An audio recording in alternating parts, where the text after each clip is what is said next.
Julián Barriga Bravo es uno de los garrovillanos más insignes de los últimos años de la historia de nuestro pueblo, Garrovillas de Alconeta. José Julián nació en 1943 fuera de Garrovillas, por motivos laborales de su padre. Estudió periodismo y ciencias políticas en Madrid, en los años 60. Desde entonces, ha ocupado varios puestos de envergadura a lo largo de su dilatada profesión de periodista. Hay que destacar su paso por medios como El Hoy, Pueblo, Agencia F, Ya o Servimedia. Durante los años de la transición española, fue el primer director de los servicios informativos de la presidencia del gobierno bajo el mandato de Adolfo Suárez. A continuación, será el propio José Julián quien nos vaya desmembrando poco a poco su historia y su vida, quedando patente dos cosas: la pasión por su trabajo, pero sobre todo, el amor por su pueblo, Garrovillas de Alconeta. Muy buenas, queridos garrovillanos. Nos encontramos con José Julián Barriga, un garrovillano que siempre lleva a su pueblo por bandera, y estamos aquí en su huerta, que nos ha invitado, nos ha recibido en su casa para hacerle una pequeña entrevista. Hola, José Julián. Muy buenas, muy buenas. Bienvenido. Muchas gracias. Pues nada, aquí andamos atareados en lo que son las labores de la huerta, ¿eh? Yo ejerzo a tiempo parcial de hortelano, pero procuro hacerlo. Aunque estoy aprendiendo continuamente, porque este es un oficio de hortelano que no se aprende ni en libros, ni se aprende solo con la práctica, sobre todo con afición. Pues hemos traído esta entrevista para que el garrovillano o aquella persona que le interese nuestro pueblo no te conozca, porque tú en realidad vives fuera, pero, Sí, efectivamente. Sí, pero sí. llevas garrovillas a cualquier sitio donde Yendo vas. y viniendo en Madrid a Garrovilla desde hace más de 60 años. Sí, sí, cierto. En realidad, por circunstancias, no naciste en Garrovillas, que tienes el título de hijo adoptivo de Garrovillas, pero ¿cómo recuerdas tú ese Garrovillas de cuando eras pequeño, de tu infancia? Sí, bueno, dices que yo no nací en Garrovilla, yo nací en Santiago del Campo. Soy hijo de guardia civil. En aquellos tiempos, al menos, los guardias civiles eran un poco nómadas. Iban de pueblo en pueblo, a los pocos años los trasladaban de destino. Una de mis hermanas, por ejemplo, nació en Valverde del Fresno, otra nació en Garrovillas, yo nací en Santiago del Campo y efectivamente me hicieron hijo adoptivo y con eso terminó mi tiempo de apátrida, porque yo he estado viviendo en 12 o 13 pueblos extremeños diferentes, pero bueno, yo siempre me he considerado de Garrovillas porque de aquí es toda mi familia materna. Mi padre ya nació en Garrovillas, aunque el origen de mi padre, mi abuelo, Juan Barriga, que fue guardia civil en Garrovillas, procedían de Brozas. Pero bueno, me considero garrovillano a todos los efectos, yendo y viniendo. No sé si soy forastero, yo no sé, a mitad de camino, pero ejerzo de garrovillano, efectivamente. Sí. Y a mucha honra. Y a que cuando eras pequeño, ¿cómo era aquel Garrovillas? Decías cómo era la vida de pequeño, en las Garrovillas que yo conocí, intermitentemente, en las vacaciones de mis padres. Bueno, era todo diferente. Yo digo en broma, pero lo mantengo y de alguna forma reflexiono sobre ello, de que yo conocí, o mi generación, conocimos la Edad Media.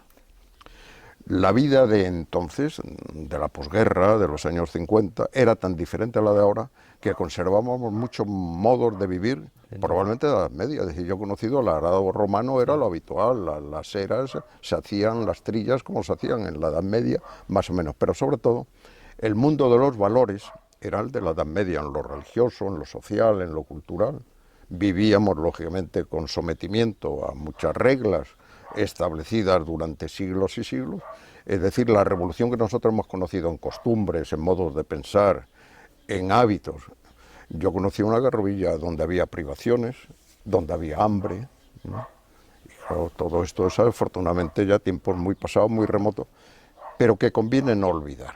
Efectivamente, lo que hemos ido consiguiendo entre todos es mucho y lógicamente ha significado un cambio radical. Recuerdo de las Garrovillas, aunque esto ya es un poco más de mi juventud, los periodos y los tiempos de la emigración convulsa y rápida, urgente, de la gente como abandonaba el pueblo y se iba al Prat, a Alemania, a Suiza, donde fuera, buscándose las habichuelas, buscándose la subsistencia. Esa Garrovillas afortunadamente ha desaparecido, claro, es muy, muy diferente, sí, sin duda. Y de la Garrovilla esa que hablas de entonces a la actual, ¿Qué crees que se ha podido mantener todavía de entonces a ahora? Se mantiene algo muy importante y es el paisaje urbano.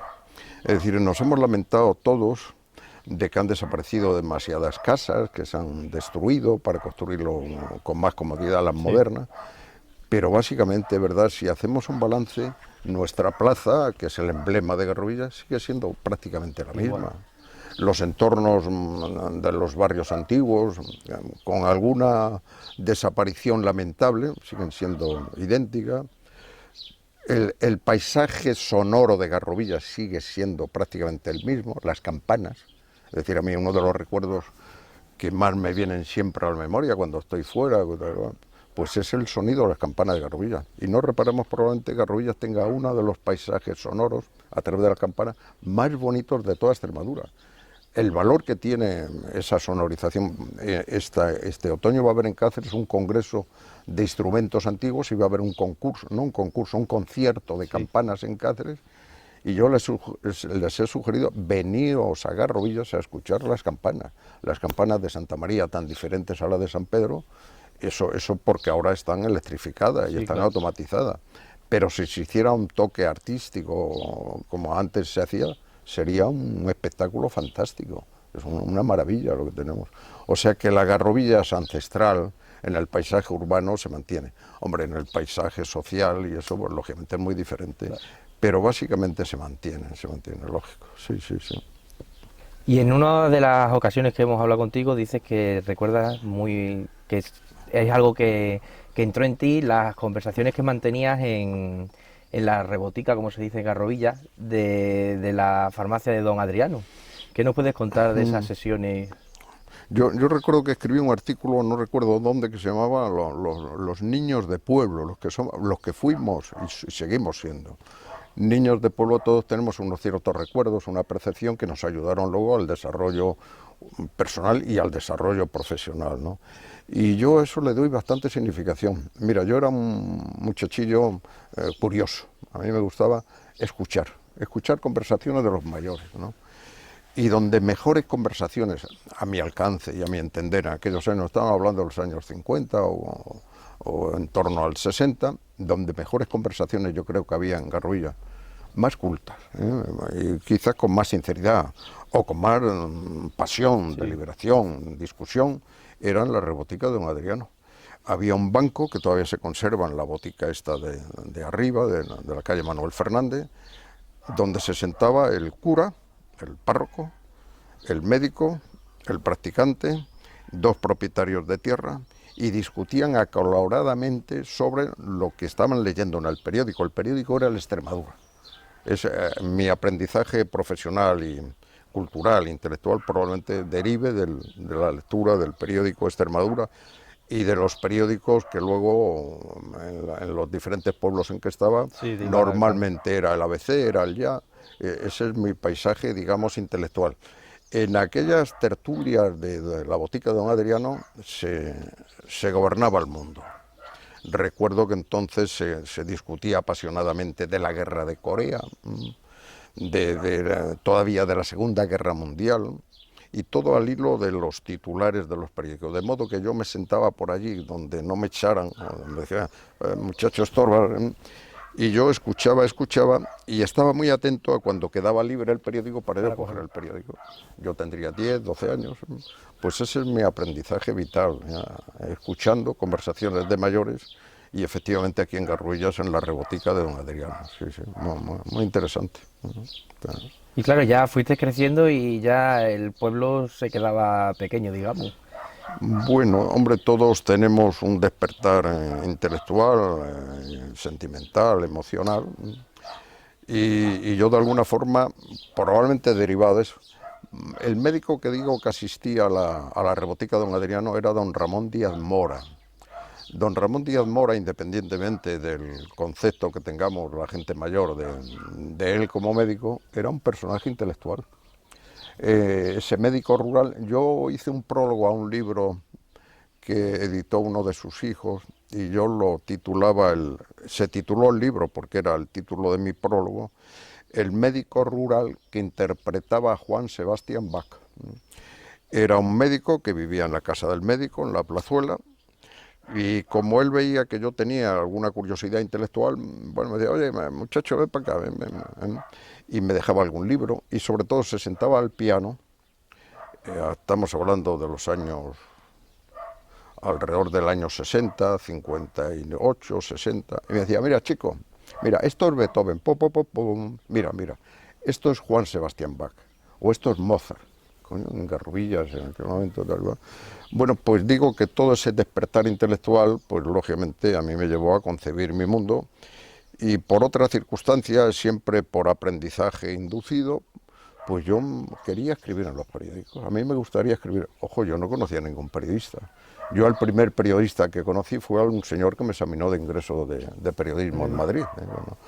Pero yo quería hacer como esos señores, escribir. Había un periodista que a mí me gustaba mucho, que escribía entonces en el periódico Ya, que probablemente era uno de los de más circulación. Luego yo fui director adjunto del periódico Ya, José María Pérez Lozano.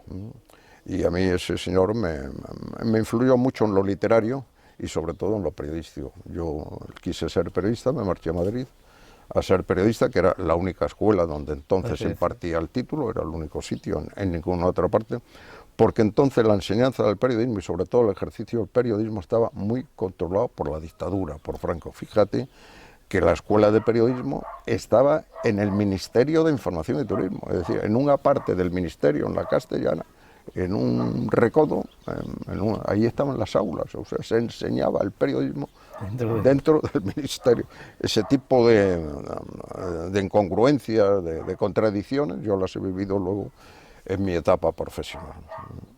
Sí, Pero claro, entonces cambiaría mucho a hoy en día, que nos movemos con cierta hábito, que puedes estar estudiando en la otra punta de España y venir al pueblo si quieres prácticamente todos los meses, entonces sería muy diferente. Claro, estaba todo muy reglado porque estaba, y sobre todo en lo periodístico, bueno, yo de eso lo he escrito, lo he sufrido y lo he gozado.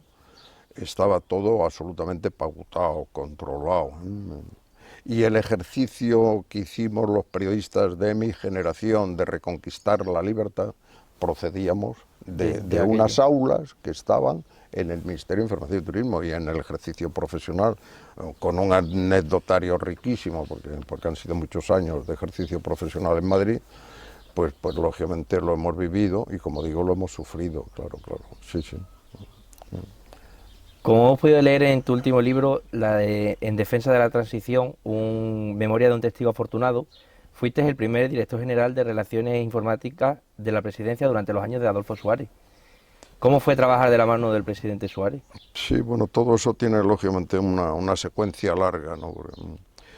Yo conocí a Adolfo Suárez cuando él era procurador en Cortes, en las Cortes de Franco. Era de los pocos procuradores en Cortes con los que podíamos hablar, por razón de juventud y también por un poco de apertura de mente, ¿no? Yo comencé a hacer información política en Madrid, en los medios nacionales, en el año 65, 66, en plena dictadura. Ocurrieron cantidad de acontecimientos, de cosas que yo he tenido la fortuna, la suerte de haberlos vivido, de haberlos observado y haber sido testigo presencial de todos ellos. Cuando Adolfo Suárez accede a la presidencia del gobierno, le dan unos cuantos nombres para incorporarse al equipo de medios de comunicación de Moncloa. Entonces Adolfo Suárez estuvo primero el despacho en Castellana 3, luego Moncloa, y le dieron mi nombre. Y a través de una persona me dijo, oye, mira, Julián, le he dado a Adolfo unos cuantos nombres, se ha fijado, tú verás, ya sabes que esto comenzamos, estamos hablando del año 78. Entonces aquello era una aventura, ahora lo vemos todo ya, decir, pero si aquello podía durar 3 días, 1 mes, 2 meses, aquello podría ser una revolución, podía ser una involución para atrás, aquello veremos a ver, ¿no? Aquello era asumir muchos riesgos personales y profesionales. Y yo me siento orgulloso de haber aceptado aquella oferta que me hicieron y bueno, estuve 4 años trabajando en Moncloa con Adolfo Suárez, en tiempos muy difíciles, en tiempos de ETA, en tiempos de que la transición todavía no existía ni tenía ese nombre, día a día con muchas dificultades. Y bueno, esa experiencia personal de haber, no protagonizado, porque yo nunca fui protagonista de nada, pero de haber presenciado con la minucia de lo que ocurría en cada momento, me ocurrió que a lo largo de los tiempos, y ya por razón de edad, cuando uno se corta la coleta, y yo me corté la coleta de periodista y colgué el sombrero en el perchero, alguien me dijo: oye, Julián, ¿tú te das cuenta que eres probablemente el periodista que más tiempo has estado haciendo información política desde la dictadura a los tiempos de la transición hasta que yo me jubilé? Digo, pues sí, por fortuna, por desgracia, ocurre eso, ¿no?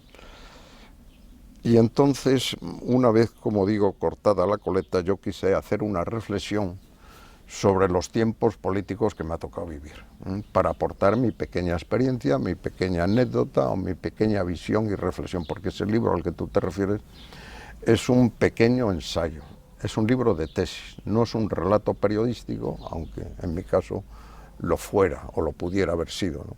Eso es un reclamo para tratar de mostrar algo que en algunas personas me han dicho: eso parece mucho, demasiado vanidad o demasiado soberbia, ¿no? Decir que la transición política ha sido la etapa de toda la historia de España de más esplendor, de más progreso, de más desarrollo, de más libertad, de más paz, a pesar de ETA y a pesar del 23F. Eso es muy grueso, ¿eh? Decir que de todos los siglos de la historia de España, lo que tú has vivido y lo que vas a contar en un libro, ahora resulta que es lo mejor de lo mejor.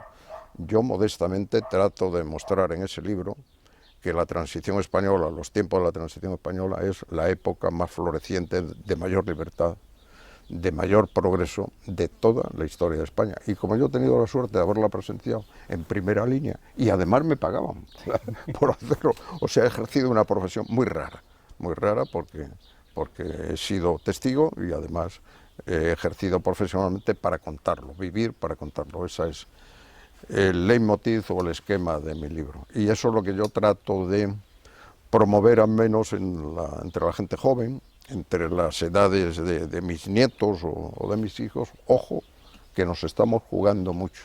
No perdáis de vista que con toda, y pasarán los años, pasarán las decenas, pasarán los siglos, y los historiadores, bien seguro que demostrarán que esa etapa de la transición española es la etapa más boyante de la historia de España. Esa es la tesis de este libro, ¿no? Sí, pero ahora mismo me decías que no te consideras protagonista de esa época, pero en cierta parte sí que lo eres, porque en tu campo fuiste uno de los pioneros en... Los periodistas no debíamos considerarnos protagonistas, sino testigos. Mira, luego yo he coordinado un libro de compañeros míos que han vivido la misma etapa, aunque yo sea más viejo en el oficio que ellos, de la época de la transición. Lo hemos titulado, ese libro además está bien editado y está muy distribuido, que se llama Testigos de la Transición. ¿Quiénes fuimos testigos de la transición? Testigos privilegiados, los periodistas, los que hacíamos día a día y conocíamos a los protagonistas y nos reuníamos con ellos y les poníamos cara y nos conocían. En ese libro, pues y cada uno hemos hecho una interpretación de esa época. Lo ha hecho Fernando Ónega, Pepe Oneto, Natibel Preciado, Pilar Cernuda, mis amigos, mis compañeros de profesión, ¿no? Y nos consideramos afortunados, pero no protagonistas. Aunque yo tuviera una etapa, esos 4 años que estuve en Moncloa, sin pertenecer a ningún partido político, de estar permanentemente viendo cómo se gestaban algunos de los acontecimientos importantes de ese periodo. Pero no es por mérito, es por oficio, es por, digamos, por llevar los garbanzos cada día a casa. Y hablando de los personajes de la transición, quién recuerdas tú que te sintieras cómodo entrevistándolo o estando en una charla informal con él, Claro, que fuera muy diferente a cómo se podría ver de cara al público? Yo he tenido la suerte, como digo, de haber estado trabajando en el equipo de Adolfo Suárez, y lógicamente con Adolfo Suárez, cuando Adolfo Suárez sale de la presidencia del gobierno, sale absolutamente criticado y, por supuesto, algunos de sus colaboradores nos teníamos que hacer perdonar haber estado en el equipo de Adolfo Suárez. Yo digo en ese libro que a Adolfo Suárez se le hizo un monumento cuando murió con las piedras que sobraron de haberlo lapidado, porque Adolfo Suárez fue lo que yo me considero muy orgulloso de haber colaborado modestamente día a día con Adolfo Suárez. O sea, para mí el personaje con el que siento más atractivo personal ha sido Adolfo Suárez. Hay otro personaje secundario en la transición muy importante, con el que yo también tuve una relación personal amistosa y que me produce mucho placer recordar, lo que es el general Gutiérrez Mellado. Por aquello de que yo era hijo de Guardia Civil, de que yo era nieto de Guardia Civil, que yo era bisnieto de Guardia Civil, eso le hacía muchas gracias al general Gutiérrez Mellado, y había muchos días, pues teníamos el despacho en el mismo edificio, yo estaba debajo del despacho de Gutiérrez Mellado, me decía, Barriga, y yo subía y tomamos un café muchas tardes, hablamos. A él le gustaba mucho que yo le contara historias de la transición, perdón, del periodismo, y tuve una relación con él, si no estrecha, frecuente, con otro personaje, con Torcuato Fernández Miranda. Torcuato Fernández Miranda es un personaje que probablemente los jóvenes no lo valoréis o lo desconozcáis, pero fue un elemento importantísimo y decisivo en el éxito de la transición, ¿no? Bueno, y con otros muchos, pero bueno, básicamente esos. Y hablar de Adolfo Suárez y de la transición es inevitablemente recordar el 23F. Tú fuiste uno de los, como dices, de los testigos que lo pudiste vivir en directo. Sí, y sufriendo. Yo era director general de Relaciones Informativas en el 23F y yo estaba en el Congreso de Diputados en una salita contigua al hemiciclo corrigiendo el discurso que iba a pronunciar momentos más tarde Leopoldo Calvo Sotelo como presidente del gobierno, ¿no? En aquella salita donde estamos 3 funcionarios, yo entonces era director general, como os digo, y entraron 2 guardias civiles, uno era brigada de la Guardia Civil fue mi padre, disparando, era fogueo, en aquel momento eran balas de fogueo. Nos combinaron cuerpo a tierra, estuvimos cuerpo a tierra, mientras en una pantalla que nos estaban transmitiendo en directo lo que ocurría en el hemiciclo, seguían votando, es decir, yo estaba cuerpo a tierra, y sí o no, y seguían votando. Bueno, pues sí, es una experiencia personal fuerte, sí. Pero más fuerte fue la madrugada del 23 al 24 de febrero, que yo la pasé en Moncloa, fui el único director general que estaba en Moncloa, esperando o bien que vinieran las tropas sublevadas, porque yo estaba en contacto con los medios de comunicación que eran los que llamaban, atendiendo los requerimientos de información que se hacían, y fue una madrugada horrible, obviamente, pues probablemente sea uno de los acontecimientos de mi vida personal o profesional más tremendo, ¿no? Pero bueno, esa es la vida. Y según tú, ¿qué crees que para qué sirvió ese día en la historia de España? Pues ese día terminó, probablemente hay muchas personas, gente historiadores de prestigio, independientes, que consideran que ahí terminó la transición. Porque terminó la transición cuando se hace el juicio de los golpistas y sobre todo cuando Felipe González, el socialismo, accede a la Moncloa, se consolida. El 23F indirectamente sirvió para consolidar la transición, para ver la fortaleza de nuestra Constitución. En ese libro que mencionas, de alguna forma yo me he atrevido a contar cosas que antes no lo había hecho. Yo había dado algunos datos, porque yo creo en el secreto profesional, también del periodista. Y aunque yo no ejerciera en la Moncloa de periodista, sino como director general en ese caso, yo presencié acontecimientos reservados que yo entiendo que no debería contar. Cuando hace unos días estuve en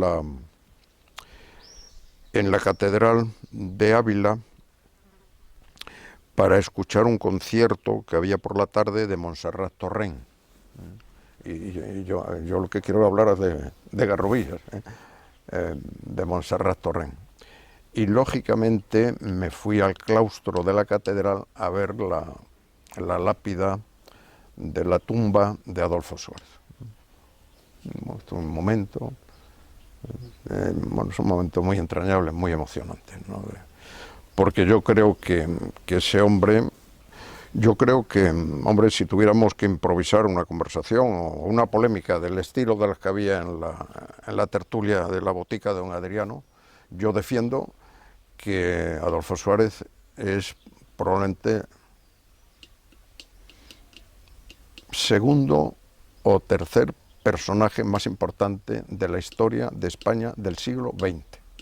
Bueno, pues yo tuve la fortuna de tener una cierta relación con Adolfo Suárez, ¿no? Pero que yo he venido aquí no a hablar de mi libro, he venido a hablar de Garrovillas. Muy bien. Oye, déjame contar alguna cosa de Garrovillas que antes me preguntaba y creo que me he quedado corto. Sí, esto es lo bueno que podemos meter y quitar.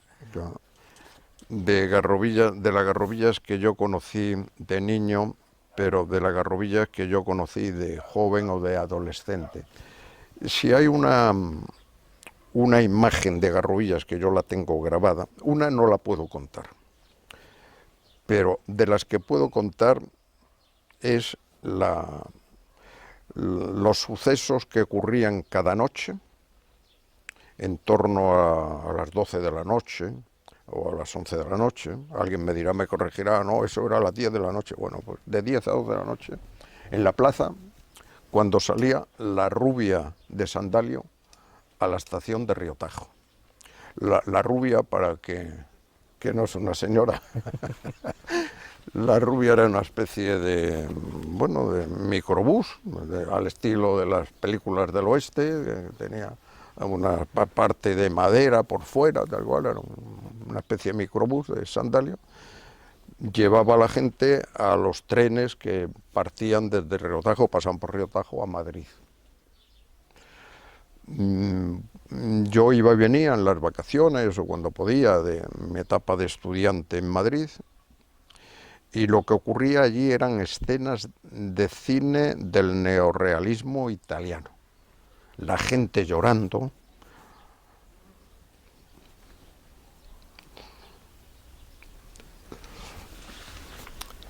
era impresionante, era la despedida de los emigrantes. Me emocionan esas escenas. Era el desarraigo, era la madre que despedía al hijo, el abuelo, el niño, al padre. Esa era la Garrovilla que yo conocí y que tanta reflejo ha tenido en mi vida social y también incluso ideológica. Bueno, pues no es privativo de Garrovillas, porque esas escenas se habrían producido con Rubia de Sandalios, en Rubia de Sandalio, en todos los pueblos, de cómo Extremadura se iba vaciando, despoblando, y cómo la gente huía del hambre o de las privaciones y lógicamente accedía a un nivel de vida superior, ¿no? Yo creo que esas vivencias, por poca sensibilidad que tengamos, nos han marcado a mi generación. Por eso a veces cuando os relacionáis con vuestros abuelos o con vuestros padres, pues tenéis que ser conscientes de aquella España, de aquella Extremadura, de aquellas Garrovillas que conocimos en aquellos tiempos. Sí, porque en verdad en unos años Garrovillas tuvo una despoblación abismal. Mira, Años... por fortuna eso lo podemos contar a través del libro de Teófilo Domínguez. Los libros de Teófilo Domínguez, que tienen un mérito excepcional, es el reflejo y es la noticia fiel y el relato fiel de cómo era Garrovillas. Hay escenas y capítulos muy lacerantes de la situación social de Garrovillas y de otros pueblos. Pero el recuperar la historia, el tener la memoria, el tener esas referencias, el saber de dónde procedemos, nos ayuda siempre a la vida. Y os ayudará también a la gente joven, probablemente. Es decir, si a la gente joven tiene conocimiento fiel, exacto, de dónde procedían sus padres, de dónde procedían sus abuelos, porque probablemente hoy estemos aquí en esta huerta grabando esta cosita por razón de que a todos nos une un paisaje común y unas referencias comunes. Yo tengo relación contigo, tengo relación con mis amigos aquí en Garrovillas, en función de que nuestros padres, nuestros abuelos compartieron el mismo escenario y probablemente un modo de vida, si no igual, parecido, y eso es lo que nos da esta permanencia, y nos debe dar esos vínculos de solidaridad y de amistad y de compromiso con el desarrollo y con la prosperidad de nuestros pueblos, ¿no? Y si eso lo trasladamos luego pues a la comarca o a Extremadura, esos son los verdaderos sentimientos locales que generan progreso y bienestar, sin duda, claro que sí. Y hablando de Garrovillas, del pueblo, la unión de su gente, me sale la coalición a hablar de la asociación Domingo Marcos Durán, que fundasteis algunos garrovillanos hace ya unos años, para la divulgación y salvaguarda del órgano renacentista de la iglesia de Santa María. En el sentido ese que hablábamos de cómo la relación que tenemos y por qué nos consideramos paisanos, y pues si nos consideramos paisanos, nos consideramos más amigos y más solidarios y más próximos, es por la historia compartida. Es decir, el valor histórico no es un tema de cultureta o de la cultura de unos por ahí, algunos tíos, coño, que piraos, que les gusta, no sé qué, la historia de los pueblos, no. Esa es la verdadera relación de unidad de los colectivos y de las personas y de los pueblos y de las comarcas y de las regiones, en el sentido, ¿no? Garrovillas tiene una historia fantástica, que no hemos sido conscientes. La crítica que yo hago a la gente de mi generación es que no fuimos conscientes suficientemente de una historia compartida, estos valores no estaban. Es más, cuando más o menos nos desarrollamos, mi generación profesionalmente, y aquí hay ejemplos muy notables, antes he hablado de Teófilo, hablo de Leandro Monroy, hablo de Salvador Valle, hablo de Santiago Molano, que han estado atentos a recuperar los vínculos garrovillanos auténticos. Eso, como digo, no es solamente un tema de interés para algunas personas que les gusta la cultura, no. Estos son temas de progreso, estos son temas de rentabilidad económica, de poner en valor lo que nos une y lo que tenemos es mucho. Por ejemplo, antes hablaba de Domingo Marcos Durán. Yo recuerdo en Madrid un día, en un despacho en la Fundación Juan Mars, que un catedrático de musicología, amigo común, tal cual, me dice: oye, Julián, mira, yo todos los cursos abro mi intervención, mis lecciones, con un pasaje de tu paisano, de Lux Bella, con un capítulo. ¿Mi paisano? ¿Quién es mi paisano? Domingo Marcos Durán. ¿Y quién fue Domingo Marcos Durán? Es decir, yo ya había crecido, yo era titulado ya, yo ya ejercía, y yo no sabía quién era mi paisano Domingo Marcos Durán. Y recuerdo que cuando vine aquí a Garrovillas, a la gente amiga le dijo: oye, he descubierto un garrovillano. Yo no es que lo haya descubierto, pero me dijo: ¿sabéis quién? No sabíamos quién era Domingo Marcos Durán. Y nos dedicamos a recuperar a Domingo Marcos Durán. Y de Domingo Marcos Durán en demás cosas, pues sabíamos o conocíamos, a través también de amigos comunes, que había un órgano que probablemente tenía mucho valor histórico, y gracias a la labor de investigación de garrovillanos, como he dicho, de Santiago Molano, de Salvador Valle, llegamos a la conclusión de que teníamos un bien de una fortaleza y de un valor enorme para promover no solamente la cultura, también el desarrollo económico, de poner en el escaparate lo que Garrovillas tenía. Y como afortunadamente eso ha venido acompañado de la restauración de la hospedería, del Palacio de los Condes de Albadaliste, de las iglesias, la iglesia de Santa María que se estaba hundiendo y la recuperamos a través del órgano, porque el órgano de Santa María fue el argumento principal para la rehabilitación. Es decir, es una puesta en valor, y ahora estamos haciendo 2 o 3 cosas, ahora que estamos en el verano del 2024, muy interesante recuperación de la memoria histórica de Garrovillas, que va a traer progreso de futuro. Y una es un homenaje que vamos a hacer a una persona que hace años se sentaba conmigo por aquí a la huerta y que nadie prácticamente nos relacionaba con él, porque era una persona que tampoco él se facilitaba la relación, que era el francés, Carlos el francés. Coño, ¿y ese tío quién es? También hay anécdotas personales, que no quiero lógicamente enrollarme demasiado, ¿no? Pero en una ocasión me dijeron: oye, Julián, en tu pueblo hay un director de cine francés. Ah, coño, el francés del perrito es un director de... Y cuando vine por aquí le digo: oiga usted, perdone, me han dado recuerdos para usted en Madrid, tal cual. Bueno, pues aquel señor, ahora, muy recientemente, en función de que alguien que habita la casa de la calle La Vega del Francés, Juan Rodolfo y su mujer Marta, han investigado más la historia de Carlos Vilardebo, resulta que ya sabíamos que había sido premio Palma de Oro en el Festival de Cannes, fue premiado en el Festival de Montreal, fue premiado en el Festival de Tours, estuvo propuesto en los Oscars, y es un gran cineasta, y lo están recuperando Francia y lo está recuperando Portugal, porque descendía de Portugal, y se ha pasado entre nosotros 20 y pico años y no hemos dado valor, y queremos poner un azulejo en la calle de la Vega, y queremos hacerle un homenaje y proyectar aquí algunas de las películas de Carlos Vilar de Bo, que ahora es una figura de la cultura europea. Le hicimos, afortunadamente, una exposición, porque además era un pintor de acuarelas fantástico, Carlos Vilar de Bo. Y estamos recuperando otro garrovillano fantástico, extraordinario, Luis Jiménez Cerrada, el autor de La Pueblerina. Resulta que investigando dónde está la obra de Jiménez Cerrada, hemos dado en conocimiento, hemos tenido conocimiento de que hay mucha obra de Luis Jiménez Cerrada, que es un cineasta amateur pero importante, en la Filmoteca de Cataluña. O sea, en la Filmoteca de Cataluña hay mucho material en relación con Garrovillas, porque La Pueblerina es una película de premio, extraordinaria, fantástica, y vamos a hacer también promocionar lo de Luis Jiménez Cerrada, que además sigue teniendo parientes aquí en Garrovillas. La recuperación de la memoria de Garrovillas, recuperar el convento, poner en orden la plaza, las iglesias, el órgano, Marcos Durán, el otro órgano de San Pedro, Montserrat Torrent, que es la gran dama del órgano y de la música, Premio Nacional de Música, es una entusiasta ya de Garrovillas. Todo lo que podemos hacer en ese sentido es mérito para quienes lo promueven, pero sobre todo una propuesta de desarrollo de futuro de Garrovillas. Garrovillas ya se la conoce mucho, la gente que viene a la hospedería, por supuesto, pero la conoce por dos cosas, por la plaza y por el órgano, que es el órgano en uso más antiguo de Europa.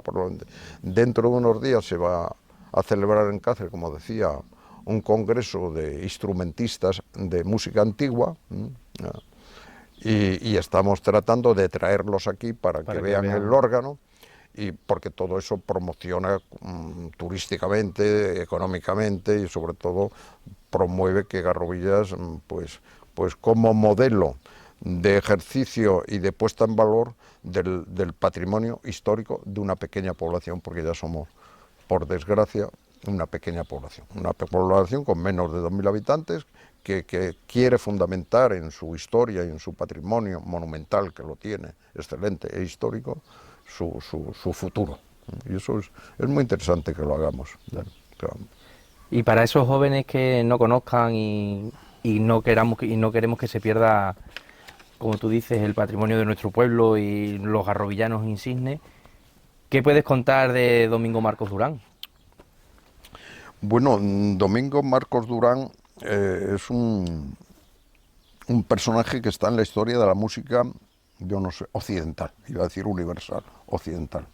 Es el primer tratadista, el primer autor de un texto en castellano de música, de enseñanza de música, que ese texto, el Lux Bella, sirvió para la enseñanza musical en universidades, abadías, catedrales, en todo lo que era entonces la cultura occidental, que luego hizo otros 2 libros, Comentos de Lux Bella, y otro libro sobre polifonía y sobre órgano, y que son los textos básicos. Lo mismo que Nebrija fue a la gramática española, Domingo Marcos Durán es a la música. Es un personaje interesantísimo. Y luego hay otra cuestión que los garrovillanos no tenemos plena conciencia, y hemos hecho unas jornadas, la Asociación Alconétar, unas jornadas muy interesantes sobre las relaciones de los pueblos de Extremadura con América, que es el legado de Garrovillas en relación con Hispanoamérica, con Iberoamérica, con Latinoamérica.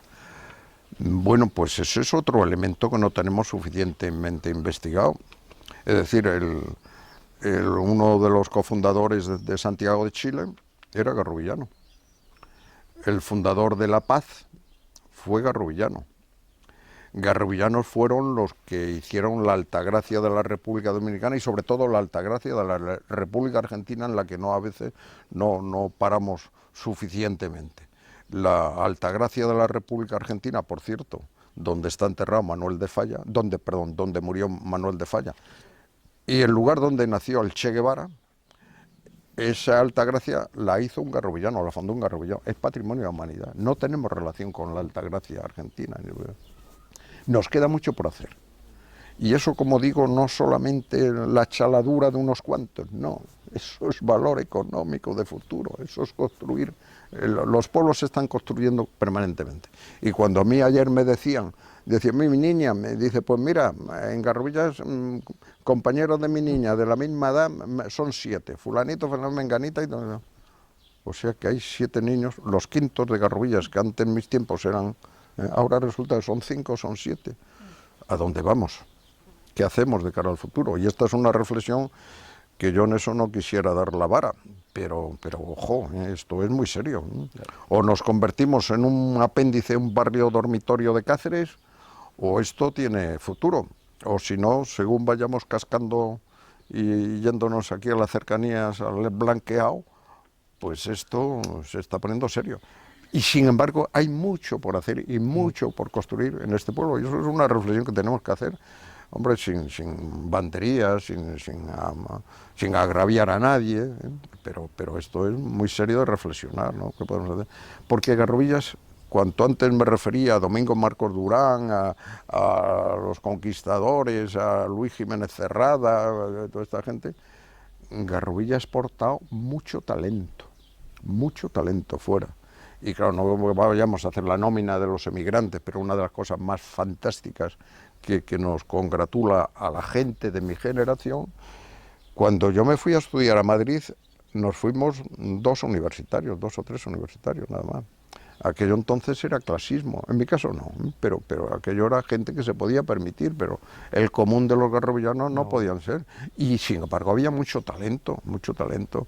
Hoy día, afortunadamente, quien más y quien menos, sus hijos, sus nietos son universitarios y sobre todo han triunfado en sus respectivas profesiones. Tenemos médicos, ingenieros, sociólogos. En Garrovillas hay que yo sepa, y yo no tengo tampoco referencia demasiado puntual, pero en Garrovillas al menos hay 3 catedráticos de universidad, 2 mujeres y un hombre. Y no es que esto sea la excelencia suma, pero hay profesionales muy notables, o hijos de garrovillanos, o nietos de garrovillanos. No podemos perder este talento que tienen los garrovillanos, los que nos sentimos vinculados. Y gente de mi generación, cuando hablábamos los viejos de tal cual, y decimos, una de las cosas que nos producen más orgullo es que nuestros hijos o nuestros nietos sigan vinculados con Garrovillas. Oye, pues mira, sí, mi hijo viene por aquí, o a mis nietos les gusta, y no solamente que venga el folclore de los toros o tal cual, no, es que los chavales o los hijos cuando se van haciendo mayores y quieren descansar un poquito ya van buscando, oye, Garrovillas, mi pueblo, Garrovillas. Hombre, yo siento un orgullo enorme cuando mis nietos alguna vez le han preguntado, oye, tú del pueblo, yo soy de Garrovillas, o yo soy extra, oye, qué cosa más bonita, ¿no? No perder los vínculos. No. Y podíamos hacer mucho más para que no se pierdan los vínculos con los nietos y los hijos o bisnietos de garrovillanos, porque ese es el patrimonio que tiene Garrovillas. Ese patrimonio, digamos, contradictorio, a la inversa, aquello que yo contaba emocionado de la gente que emigraba en la Rubia de Sandalio, pues mire usted, nos lo devuelven los hijos o los nietos en desarrollo profesional y en igualdad de oportunidades. Ya, fantástico, me parece estupendo. Luego ha habido, cuando digo talento, habían Garrovillas en mis tiempos, la gente joven, gente desconocida, que eran, claro, aquí decíamos que eran gente rara, coño, eso es muy raro. Cornelio Rubio. ¿Quién sabe quién fue Cornelio Rubio? Pues mire usted, este señor fue teniente alcalde del Ayuntamiento de Garrovillas. Fue uno de los diputados que toman en posesión al presidente de la Primera República. Sus intervenciones están registradas en el diario Sesiones, muy importante en defensa de los aparceros y sobre todo para mí una cosa muy emotiva, porque yo soy un forofo de la institución libre de enseñanza. Fue uno de los impulsores y de los que puso dinero en la institución libre de enseñanza y en la residencia de estudiantes al final. Bueno, pues es un personaje. Don Isidoro Flores. Los viejos, ayer se lo preguntaba yo a un viejo, ¿tú te acuerdas? Don Isidoro Flores era una persona rara, que iba por las aceras de Garrovillas, casi siempre en solitario, no tenía mucha relación, había sido un perjudicado, muy perjudicado por la guerra civil, y en una ocasión, hace unos años, uno de sus nietos me dijo: oye, mira, hemos descubierto en la biblioteca de mi abuelo este libro. Ese libro se llamaba El valor personal, Isidoro Flores. Coño, ¿me lo dejas? Coño, era un tratado de filosofía. Si eso lo podía haber escrito Ortega y Gasset. Era un talento, probablemente desaprovechado, ¿no? Sí. Más gente, ¿no? La nómina podría ser, ¿no? El que yo decía, Ramón Díaz Mora, el médico, que independientemente, ya te digo, del ejercicio, era un verdadero intelectual, que además escribía para medios nacionales. Y yo hice la información del Consejo de Guerra de Burgos. Es uno de los grandes acontecimientos de la dictadura, cuando el franquismo empieza ya a flojear, cuando la dictadura empieza a resquebrajarse, cuando la dictadura se le empieza a perder el miedo, porque fue un acontecimiento tremendo. Fue como, si sabéis, debió de ser en el año 70, 69-70, el juicio de Burgos. Se juzgaba a los cabecillas de ETA que habían matado a la primera víctima de ETA, a un comisario de policía, Melitón Manzanas. Yo era uno de los 4 o 5 periodistas que nos autorizaron a estar presentes en el juicio en Burgos. Como digo, es un acontecimiento importante en la historia de la dictadura. Y el juez militar que presidía el juicio dio entrada al médico forense que hizo la autopsia al comisario Melitón Manzanas. Coño, si se parece a don Ramón, joder. El médico forense, el médico que a mí me decía: mira, niño, mira Juan Sebastián Bach, mira Beethoven. Era el señor. Y recuerdo que le dije a Gregorio Pérez Barba, que era uno de los, que luego fue presidente del Congreso de Diputados, y era uno de los defensores de uno de los etarras. Le dije: oye, Gregorio, pásale este papel al forense, haz el favor. Dijo: coño, ten cuidado, no, si es un tema personal, coño. Y le dije: don Ramón, soy José Julián Barriga, estoy aquí de periodista, tal y cual. Y en un descanso tal salió y se emocionó tanto como me emocioné yo, ¿no? Porque el primer artículo que firmé yo en prensa era de estudiante, era en una revista, se llama Vida Nueva, y era un artículo sobre la situación social de Garrovillas, probablemente muy crítico. Digo probablemente porque yo no lo he recuperado. Tendría que irme a la colección de la revista, que no he tenido tiempo nunca de hacerlo, porque no aparece por ninguna parte, o yo no lo tengo, o conservo mal. Y ese artículo publicado en la revista, pues era ya probablemente un prólogo a mi ejercicio profesional y a mi sentimiento de la situación social de España o de Extremadura, que tanto me ha preocupado, ¿no? Y decía que don Ramón Díaz Mora, que fue el que a mí me aleccionaba digamos, en el abecedario cultural de aquellos tiempos, fue el que me corrigió aquel artículo que yo publiqué. Y recuerdo que me hizo unas correcciones tremendas, además muy duras. Esto no concuerda, esto no... Y era un médico rural, sí, Ramón Díaz Mora.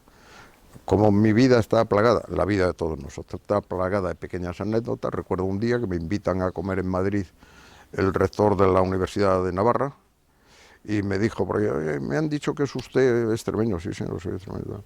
Dice: por cierto, hemos recibido en donación una biblioteca de un médico rural que procedía de Extremadura. ¡Qué maravilla! Primeras ediciones de autores literarios, de Laín Entralgo, de Antonio Tobar, de no sé qué, dedicadas además a un médico, una biblioteca humanística y tal. Yo, el médico de mi pueblo. Ese es el que me enseñó a mí un poquito también bueno, pues son las anécdotas de la vida que al cabo de la edad, yo no sé cómo se llama eso. Hay una planta aquí en las callejas de Garrovillas, bueno, son varias plantas, porque yo no soy botánico, pero me parece que se llaman cerrajas. La cerraja es una planta que cuando va pasando la primavera echa una especie de...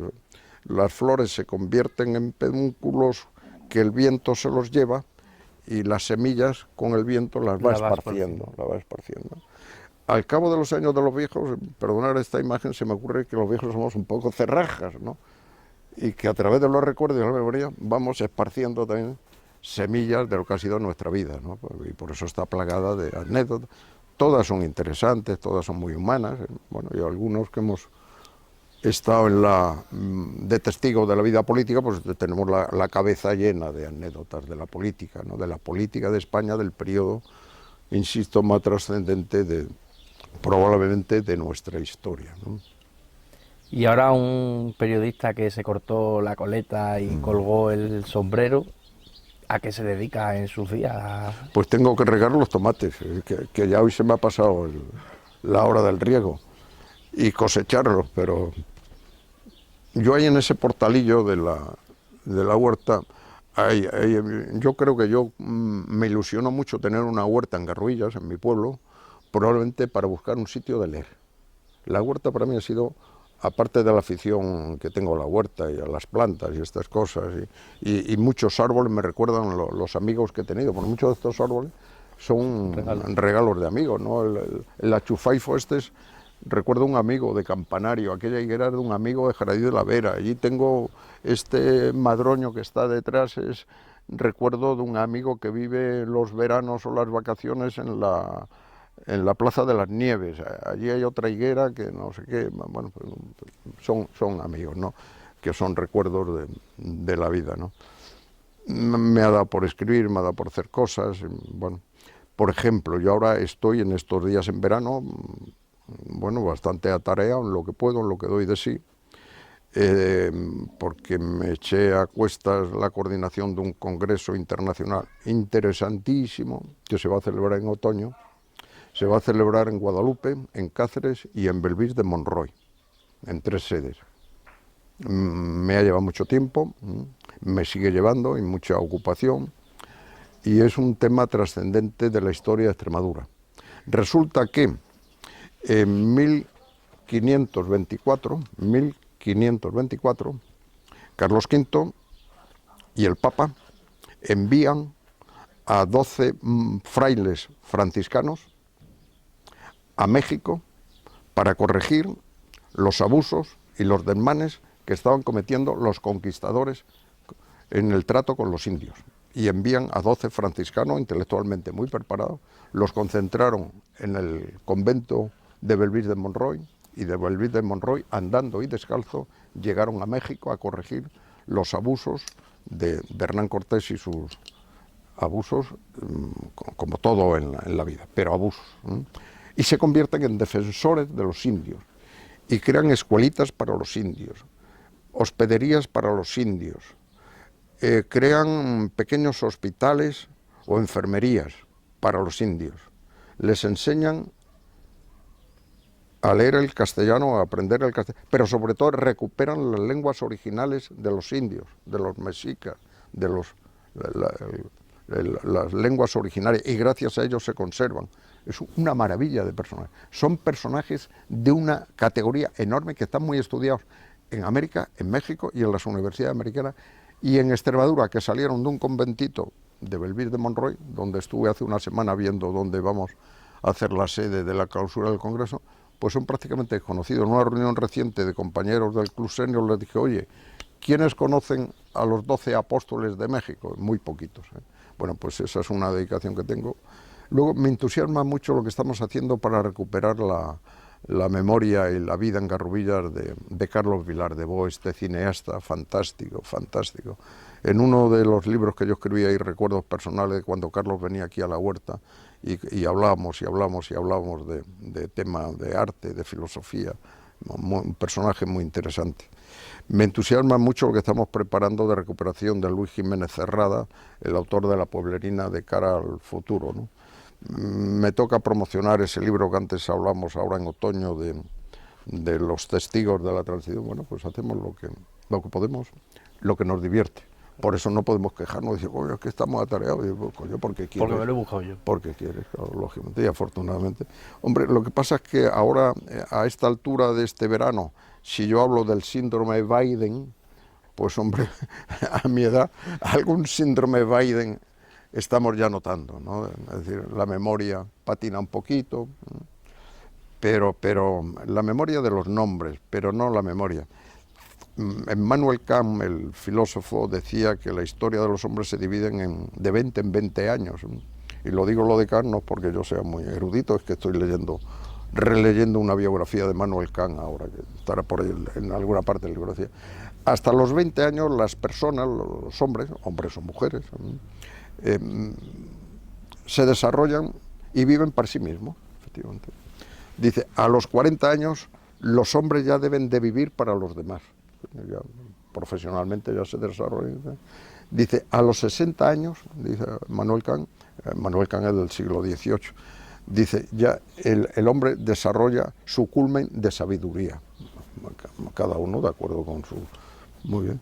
Le falta decir, güey, usted a los 80, que es mi edad, aunque yo tenga uno más, ¿no? A los 80, pues lo que antes decía, como las cerrajas, ¿no? Repartimos recuerdos o memorias, cada cual de acuerdo con sus convicciones, de acuerdo con su biografía, de acuerdo con sus sentimientos, de acuerdo con sus afectos, y esa es la vida del hombre sobre la tierra, antes de que nos vayamos caminos del blanqueado, que está en esta dirección donde señalo. Pues yo creo que llegamos al final. Para nosotros es un placer que hayas querido compartir con nosotros este rato para el proyecto de Alco TV y estamos aquí para siempre que quieras colaborar con nosotros. Bien, pues déjame deciros una cosa que me he olvidado y que quería decirlo. Mira, cuando vengo en otoño, en invierno, en esas noches largas, y pasa uno por las calles de Garrovillas que están a esas horas, tal cual, solitarias, ves una lucecita a través de la ventana, tal cual, y ves un televisor encendido, y veo la emisión de Alco TV, pienso, digo, qué gran esfuerzo, pero sobre todo, qué gran riqueza la de este pueblo, que tiene una televisión para el placer y para combatir la soledad de las familias y la soledad personal en los pueblos. La labor que hace Alco TV es absolutamente excepcional y meritoria, ¿eh? Y os felicito, por supuesto. Pues muchas gracias y desde aquí nos despedimos de todos los garrovillanos y sintonizantes de nuestra televisión local. Hasta la próxima y muchas gracias.